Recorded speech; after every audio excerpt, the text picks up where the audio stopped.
setia, solusi empati tegas, inovasi andal.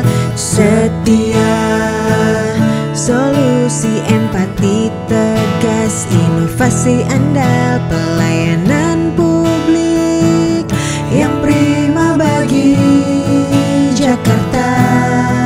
Komitmen amanah, dedikasi sepenuh hati. Dengan inovasi tiada henti, multi channel public service delivery 1500164 call center dan ajib siap melayani. Setia.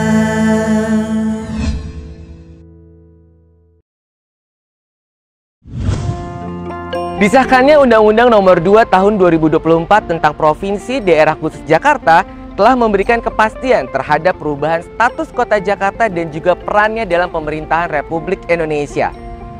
Setelah tidak lagi menjadi ibu kota negara, Jakarta diharapkan dapat menjadi pusat perekonomian nasional dan kota global, serta terus menghadirkan kesejahteraan masyarakat. Saat ini saya sedang berada di Provinsi Kalimantan Timur, tempat di mana ibu kota negara Nusantara berada.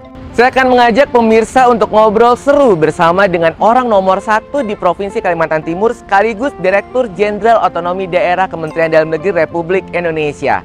Tayangan ini persembahan kolaborasi bersama DPM PTSP Provinsi DKI Jakarta dengan DPM PTSP Provinsi Kalimantan Timur. Simak selengkapnya di layanan Jakarta On TV. Empati tegas inovasi andal, solusi empati tegas inovasi andal, solusi empati tegas inovasi andal, solusi empati tegas inovasi andal, solusi empati tegas inovasi andal.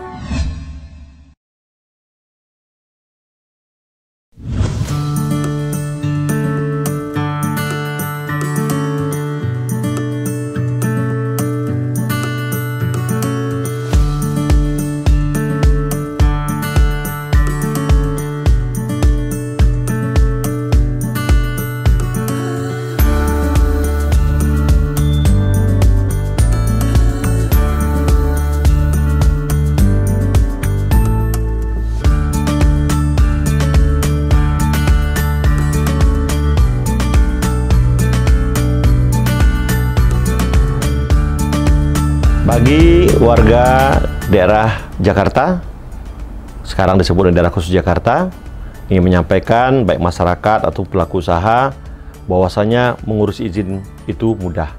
Jangan gunakan calo, karena apa? Pelayan publik kita, ASN kita siap untuk memberikan pelayanan terbaik bagi Anda. Sekali lagi, urus izin sendiri itu mudah. Saya sudah bersama dengan penjabat Gubernur Provinsi Kalimantan Timur sekaligus Direktur Jenderal Otonomi Daerah Kementerian Dalam Negeri Republik Indonesia, Prof. Akmal Malik. Assalamualaikum warahmatullahi wabarakatuh. Waalaikumsalam warahmatullahi wabarakatuh. Apa kabar Pak PJ? Alhamdulillah sehat Pak. Sehat ya Pak. Hari ini agendanya banyak sekali ya Pak? Ya, pagi tadi baru selesai Coffee Morning dengan media cetak, media elektronik dan media online se-Kalimantan Timur. Baik, Pak, terima kasih nih Pak sudah berkenan untuk menerima kami nih Pak berkunjung ke Provinsi Kalimantan Timur. Sebelumnya saya juga ada acara juga tuh Pak tadi di Balikpapan Pak. Iya, jadi narasumber ya? Iya, jadi narasumber. Oh, selamat lah. Siap Pak. Memberikan pencerahan selalu. Siap Pak. Jadi saya jalan-jalan nih Pak tadi dari Balikpapan ke Samarinda. Wah, ternyata kotanya tuh Provinsi Kalimantan Timur tuh keren banget ya Pak ya, bersih, nyaman. Dan yang paling keren tuh ada kapal-kapal tongkangnya ya Pak di kita nih Pak. Tongkang 2 miliar. Tongkang 2 miliar. Tentunya banyak pemirsa dari layanan Jakarta On TV yang ingin berkenalan dengan Pak PJ nih Pak. Kiranya di kesempatan yang berbahagia ini Bapak bisa menceritakan dan berbagi begitu kisah sukses perjalanan karir Bapak menjadi seorang ASN. Silakan Pak. Ya, sebagaimana kebanyakan pegawai negeri sipil, saya memulai karir saya dari jabatan paling rendah. Kayaknya sekarang udah nggak ada lagi deh. Eselon 5B. Eselon 5B. Ya, pertama di kantor camat sebagai kepala subseksi ya. Kemudian dapat tugas tambahan menjadi kepala desa waktu itu, pejabat sementara 2 tahun. Kemudian alhamdulillah karena berprestasi ya, kemudian dapat sekolah, S1, kemudian S1 saya dapat beasiswa, S2 juga dapat beasiswa lagi, alhamdulillah, S3 biaya sendiri, ya kan? Dan alhamdulillah selesai, sudah mencoba semua level desa, kecamatan, kabupaten, provinsi, nasional. Wah, biasa. Nah, alhamdulillah. Alhamdulillah, Pak. Kuncinya sederhana aja, bekerja aja. Bekerja Karena aja, Pak. pimpinan yang baik suka staf yang baik bisa bekerja. Luar biasa.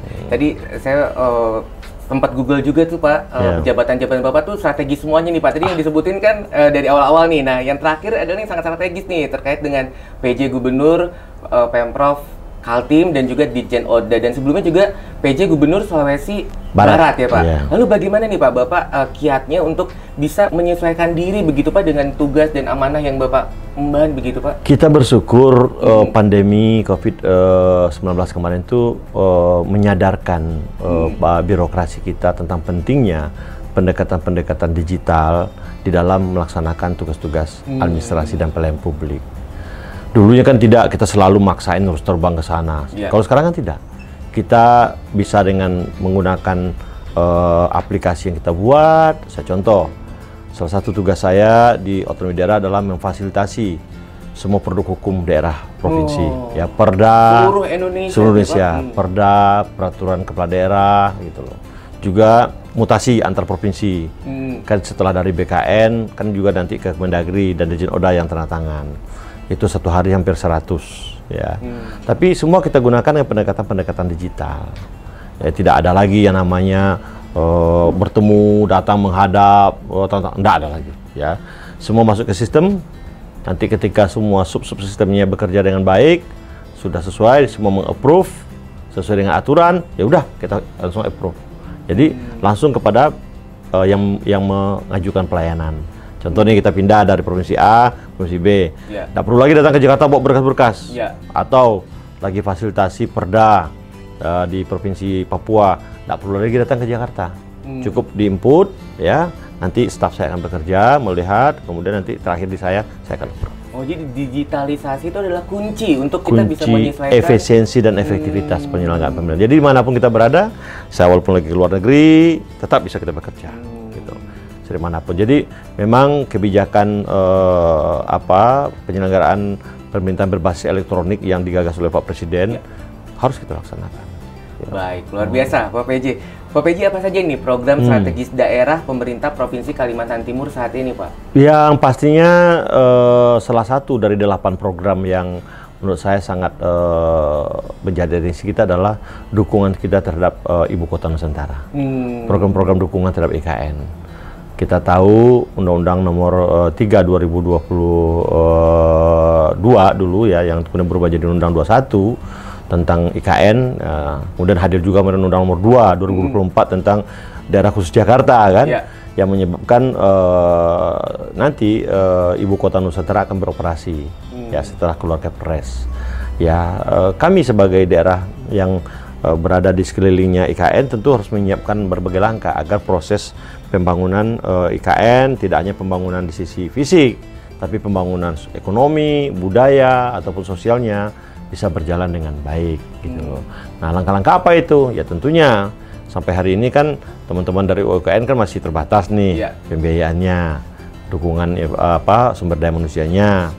Makanya kita lah yang bantu. Juga contoh ketika sekarang kita lagi membangun bandara VVIP menjadi bandara IKN. Kita bantu bersama Bank Tanah dan ATR untuk membebaskan lahannya. Atau juga ada persoalan kebutuhan tanah untuk kepentingan waduk ya, atau kepentingan pertanian, balai, bisa kita bantu. Nah, disinilah perannya pemerintah Provinsi Kalimantan Timur memberikan dukungan. Di samping itu juga kita penguatan di sektor lain seperti ketahanan pangan. Nanti kan kurang lebih menurut informasi dari Pak Menteri Pendayaan Aparatur Negara, kan ada 3 gelombang nih yang akan pindah segera. Satu gelombang pertama kurang lebih 11.000 ya. Gelombang kedua nanti ada 6.000 dan gelombang 3 ada 14.000. Nah, tentunya pegawai yang pindah ini bukan cuma diri sendiri. Dia bawa anaknya, dia bawa keluarganya. Nah, tentunya mereka akan butuh makan, mereka butuh hiburan, mereka butuh tempat, mereka butuh anaknya sekolah. Nah, kita paham IKN sudah menyiapkan itu. Pak Presiden sudah menyiapkan beberapa infrastruktur pendukung, tetapi tentunya nanti akan dibutuhkan pendukungnya juga. Makanya sekarang pemerintah Provinsi Kalimantan Timur bersama dengan pemerintah Kabupaten Kutai Kartanegara tengah getol nih mendorong ketahanan pangan, minyak pangan. Produksi padinya ditingkatkan, produksi ternaknya ditingkatkan, sayuran ditingkatkan agar nanti menyambut kedatangan teman-teman yang akan ke IKN ya. Kemudian juga Balikpapan menyiapkan mungkin jasa. Kalau dulu butuh mobil mungkin cuma 1.000, sekarang nanti kan butuh kurang lebih 4.000. Nah tentu jalannya harus diperbaiki, ya tolnya diperbaiki dan sebagainya. Ya. Nah ini langkah-langkah yang kolaboratif kita lakukan bersama-sama dengan Kota Samarinda, Kota Balikpapan, Penajam Pasir Utara dan juga Kutai Kartanegara. Ini 4 nih minimal nih. Yang lain juga berkontribusi semua. Tapi yang paling direct impact itu adalah yang 4 provinsi, 4 kabupaten ini. Ya, 4 kota dan kabupaten. Ya. Kalau kemarin saya sudah sempat Pak ke IKN, itu kan sudah hampir selesai ya proyeknya. Itu baru kawasan inti. Oh, itu baru ya, kan IKN itu ada tiga klaster itu. Kawasan inti 5.600 hektar. Terlihat lah ya. Ada. Nanti di setelahnya ada juga kawasan namanya kawasan IKN, ya itu kurang lebih 56.000. Nah nanti ada kawasan pengembangan IKN 256.000 hektar juga. Nanti ini masih panjang nih pergerakan. Ya? Nah kalau skala 0 sampai 100, kesiapan Provinsi Kalimantan Timur sebagai daerah penyangga berapa persen nih Pak saat ini Pak? Ya kita paling-paling ya 70-80% lah. 70% Tapi semangatnya 100%. Semangatnya 100%, luar biasa. Kita kembali setelah yang satu ini.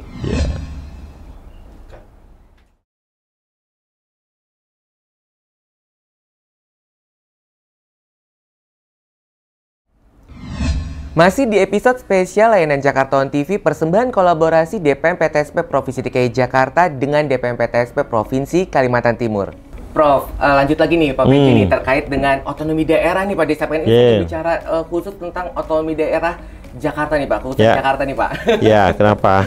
Pak, izin Pak, bagaimana nih rencana pemerintah pusat khususnya Kemendagri dalam mengatur status otonomi khusus Jakarta setelah ibu kota ini berpindah ke IKN nih Pak? Grand design-nya seperti apa nih Pak dari pemerintah pusat nih Pak? Iya, kan di dalam undang-undang IKN itu kan disebutkan bahwasanya ketika kepindahan, salah satu persyaratan utama pindah ibu kota dari Jakarta menuju IKN itu adalah setelah undang-undang Jakarta direvisi.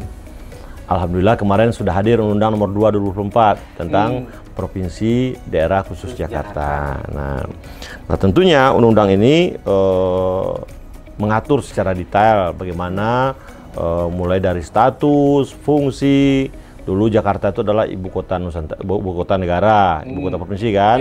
Sekarang tidak lagi, di sebagai pusat perekonomian nasional dan kota global.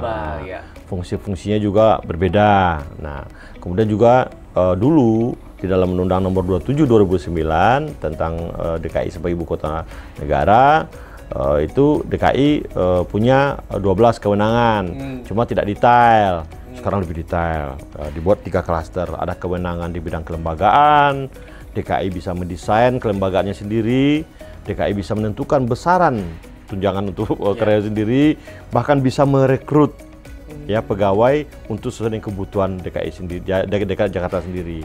Juga ada kurang lebih 15 kewenangan yang bersifat khusus, mulai dari kewenangan di bidang pemukiman sampai dengan kependudukan. Dia bisa mengatur sendiri, bahkan sekarang sudah mulai saya dilakukan itu, sudah mulai razia KTP kan, nah, minimal KTP yang tidak aktif sudah mulai di-off-kan kan, nah itu salah satu persiapan menurut saya sesuai dengan Undang Nomor 2 2024. Dan juga ada kewenangan penunjang, apa itu di bidang keuangan, dia bisa menerima bantuan dari luar negeri setelah mendapat pertimbangan dari Menteri Keuangan, dan juga terkait pengolahan asetnya, banyak kewenangan luar biasa. Ke depan, sesungguhnya Undang-Undang Nomor 2 2024 itu sudah mendesain sedemikian rupa bagaimana nanti Jakarta pasca pindahnya ibu kota. Tetapi harus diingat, ada kurang lebih 5 peraturan pemerintah, 2 peraturan presiden, 2 peraturan menteri, 9 perda, dan 7 pergub yang harus segera disiapkan agar Undang-Undang Nomor 2 2024 ini bisa running. Dan kita cuma dikasih waktu 2 tahun loh. 2 tahun 2 untuk tahun mempersiapkan regulasi semua. itu. Makanya mulai sekarang kita harus bergerak. Ya silakanlah yang jadi kewenangan pusat, nanti Menteri Dalam Negeri menyiapkan PP-nya, ya, kemudian menyiapkan Perpresnya, menyiapkan juga Permennya, kemudian Pemda DKI Jakarta siapkan segera perdanya. 9 perda itu ada 7 pergub, segera siapkan. Segera siapkan ya Pak. Siapkan. Lalu apa saja ini Pak konsekuensi penting gitu kalau kita ingin menyimpulkan begitu ya, konsekuensi penting dari perpindahan status Jakarta dari ibu kota negara menjadi otonomi khusus begitu Pak, kota perekonomian nasional dan juga kota global. Apa nih konsekuensi pentingnya dari kacamata otonomi daerah Pak? Iya, bahwasanya saat ini fakta 17,8% ekonomi nasional itu kan dari Jakarta. Di Jakarta, bergerak di Jakarta. Bahkan kalau kita mau membuat lebih luas lagi, 23,8% itu ekonomi nasional itu berada di Jabodetabek Punjur. Itu kenapa pentingnya sebuah kawasan aglomerasi. Artinya apa? Keberadaan Jakarta sebagai poros penopang, backbone ekonomi nasional masih sangat dibutuhkan. Itu kenapa dia diberikan kekhususan di bidang pertumbuhan ekonomi. Ya, karena sekali lagi 17% itu bukan angka yang kecil loh. Ya. Kalau kita masukkan mungkin Karawang atau Indramayu, itu angkanya bisa dekati 35% loh itu. Bayangkan ekonomi nasional dari sana.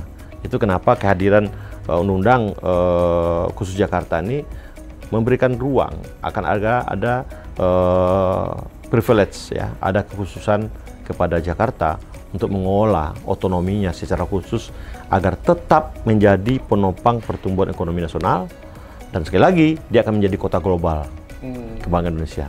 Sementara ibu kota Nusantara nanti pindah ke Kalimantan Timur. Dalam rangka apa? Agar nanti pengolahan pelayanan publik ini lebih balance antara timur dengan barat. Ya, tahu kan selama ini kan pembangunan kita sangat Jawa sentris, ya. Nah, dengan pindahnya nanti ke IKE Kaltim, nanti perhatian terhadap wilayah-wilayah timur itu akan lebih bagus ke depan. Nah, disinilah nanti pentingnya kedua undang-undang ini hadir. Dia akan saling membantu. Saya selalu mengatakan hadirnya IKN itu adalah di tengah-tengah Indonesia adalah dalam rangka mewujudkan keadilan sosial bagi seluruh rakyat Indonesia. Keadilan sosial bagi seluruh rakyat Indonesia. Luar biasa. Pak PJ, terkait ini Pak, saya hari ini kan bertemu dengan Bapak di kesempatan berbahagia ini, kiranya apa nih Pak saran dan juga arahan atau masukan begitu untuk rekan-rekan ASN Jakarta begitu agar bisa mempersiapkan kota Jakarta dengan status barunya nih Pak? Begini, rakyat Indonesia melalui DPR dan pemerintah sudah memberikan kepercayaan melalui hadirnya Undang-Undang Nomor 2 2024. Ya, ini undang-undang yang sangat hebat sekali. Ruang-ruang kewenangan dan privilege untuk mengelola otonominya secara khusus sangat besar. Ini tidak akan ada artinya ketika aktor-aktor yang akan menyelenggarakan kewenangan-kewenangan ini berjalan dengan baik. Siapa itu? ASN, DKI Jakarta. Ya, saya bilang DKJ nih. Ya. Saya selalu percaya. Not the gun, but the important thing is the man behind the gun. Siapa the man behind the gun itu? ASN-nya. Jadi kebijakan yang bagus sekalipun yang sudah dibuat di dalam undang-undang itu tidak akan optimal ketika aktornya itu ASN-nya tidak mampu menjalankan dengan baik dan maksimal. Itu saja. Baik. Jadi silakan tanggung jawab Anda ada di ASN Daerah Khusus Jakarta. Baik, terima kasih Pak PJ. Pak PJ, izin Pak, kami di Jakarta memiliki inovasi layanan antar jemput izin bermotor atau AJIP, di mana petugas AJIP ini dapat melakukan asistensi pengurusan perizinan mulai dari tahap permohonan sampai dengan izin diterbitkan langsung di rumah atau di kantor pemohon secara gratis. Kiranya di kesempatan berbahagia ini bagaimana nih pandangan Pak PJ melihat inovasi tersebut dari kacamata otonomi daerah terkait dengan kekhususan Jakarta, Pak? Gini, sebuah transaksi ekonomi itu yang dibutuhkan adalah kemudahan, ya, kemudahan, efisiensi, dan kenyamanan. Ekonomi akan bergerak dengan baik ketika kenyamanan, pelayanan berjalan dengan baik, ya, kemudahan-kemudahan itu, sehingga para pelaku ekonomi akan bisa mencari profit dengan sangat baik. Nah, siapa yang menyiapkan pelayanan itu? Pemerintah daerah. Jadi pemerintah harus menyiapkan layanan-layanan yang betul-betul ajib. Betul-betul ajib. Gitu loh. Ya. Jadi kalau memang daerah khusus Jakarta menghadirkan sebuah jalan namanya ajib, mudah-mudahan benar-betul ajib gitu loh, kan. Ajib artinya bagus bagi pelaku usaha kita. Masyarakatnya terlayani dengan baik, pelaku usahanya terlayani dengan baik, sehingga mereka bisa bekerja dengan maksimal dan memberikan keuntungan bagi kesejahteraan masyarakat. Itu kuncinya. Itu kuncinya, Pak. Tuh kan warga Jakarta urus izin di Jakarta, diajipin aja. Kita kembali setelah yang satu. Ya, ajipin aja. Ajipin aja.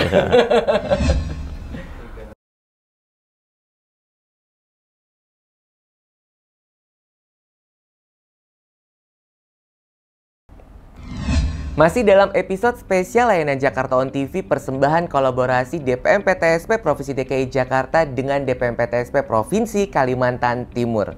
Prof, kita lanjut lagi nih Pak PJ nih terkait dengan di segmen ini saya ingin berbicara mengenai pelayanan publik nih Pak. Ingin mengupas tuntas terkait dengan pelayanan publik dari Ditjen Oda dan juga PJ Gubernur Kalimantan Timur.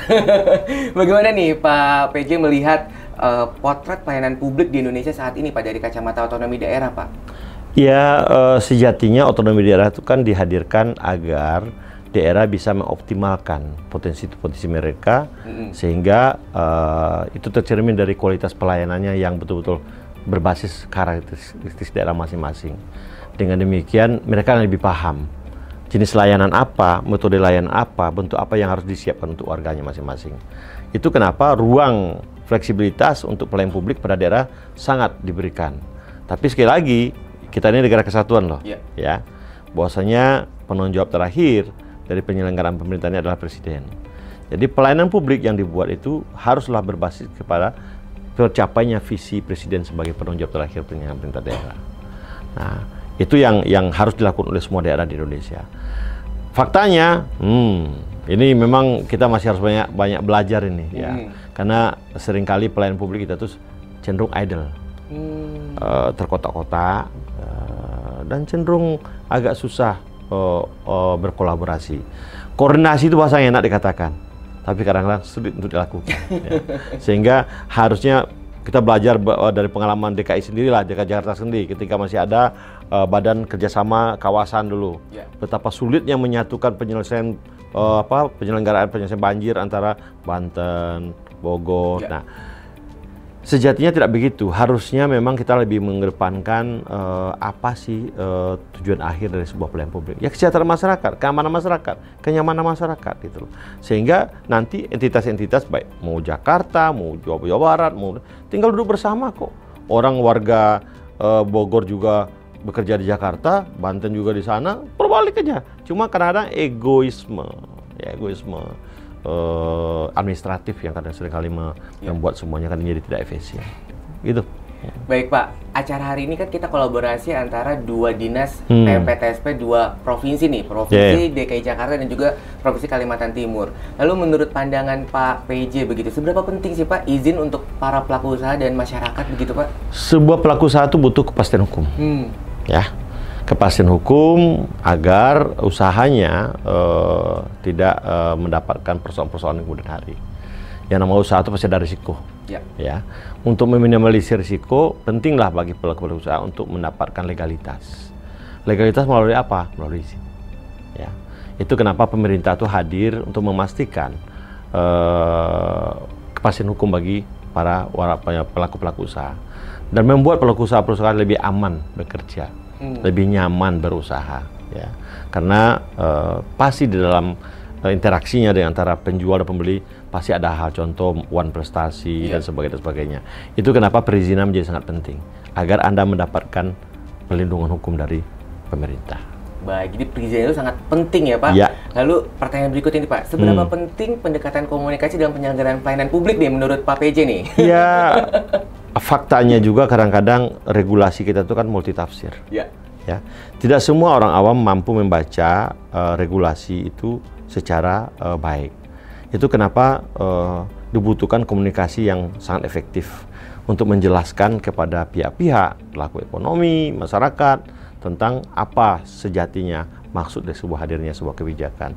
Itu kenapa komunikasi yang efektif, yang mampu dibaca oleh semua pihak dan mampu dicerna, dipahami, menjadi hal yang sangat penting sekali. Kalau tidak nanti si pelakunya bilang A, si pendidikannya bilang B. Kenapa komunikasi nggak jalan?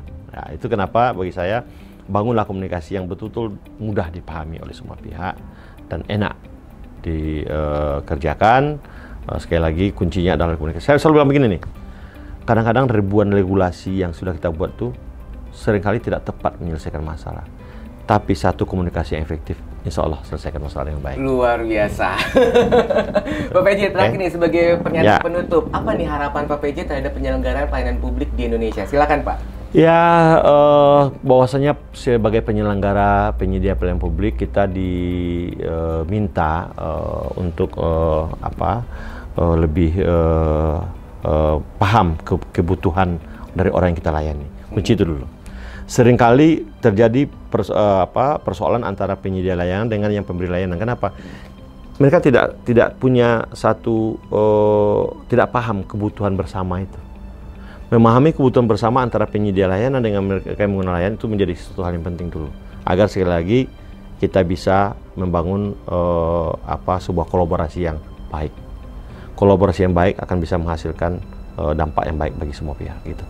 Baik, terima kasih Pak PJ atas obrolan hangat dan waktu yang telah diberikan. Sehat dan semangat selalu Pak. Amin. Saya mau lanjut cari makanan khas Kalimantan. Apa nih Pak yang enak Pak di sini? Jangan lupa nasi kuning. Nasi kuning. Ya, kemudian juga soto Banjar. Soto Banjar. Ya, ada juga nanti mampir di gedung oleh-oleh kami ya. Kami punya Dekranasda ya, Dekranasda itu. Kalau Aldi mau cari apa sih ada mandai, ada abon ikan haruan, ada ada amplang dan banyak sekali. Banyak sekali Pak. Pokoknya khasnya Kalimantan Timur. Kalau Bapak 100% semangatnya siap untuk menjadi penyangga Kalimantan Timur, saya siap untuk borong semua makanan dari orang Jakarta kan uangnya banyak ya. Pokoknya jangan pulang, ada sisakan uangnya. Jangan sisakan uangnya. Ya. Baik, demikianlah tadi perbincangan saya bersama dengan penjabat Gubernur Provinsi Kalimantan Timur sekaligus Direktur Jenderal Otonomi Daerah Kementerian Dalam Negeri Republik Indonesia, Prof. Akmal Malik. Saksikan obrolan inspiratif lainnya hanya di Layanan Jakarta on TV. Makasih Pak PJ.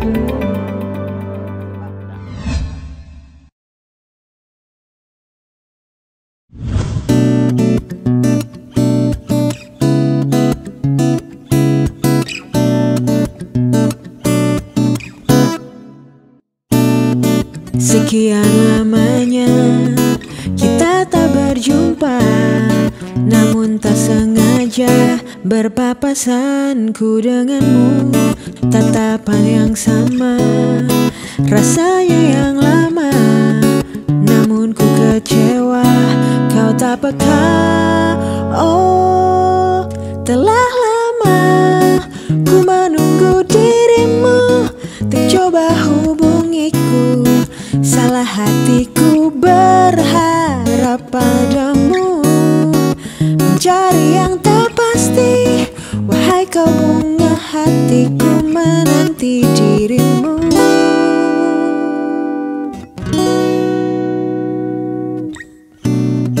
Sekian lamanya kita tak berjumpa, namun tak sengaja berpapasan ku denganmu.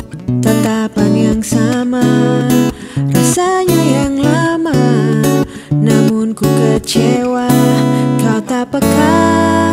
Oh, telah lama ku menunggu dirimu, tak coba hubungiku. Salah hatiku berharap padamu, mencari yang tak pasti. Wahai kau bunga hatiku, menanti dirimu. Telah lama ku menunggu dirimu, tak coba hubungiku. Salah hatiku berharap padamu, mencari yang tak pasti. Wahai kau bunga hatiku, menanti dirimu.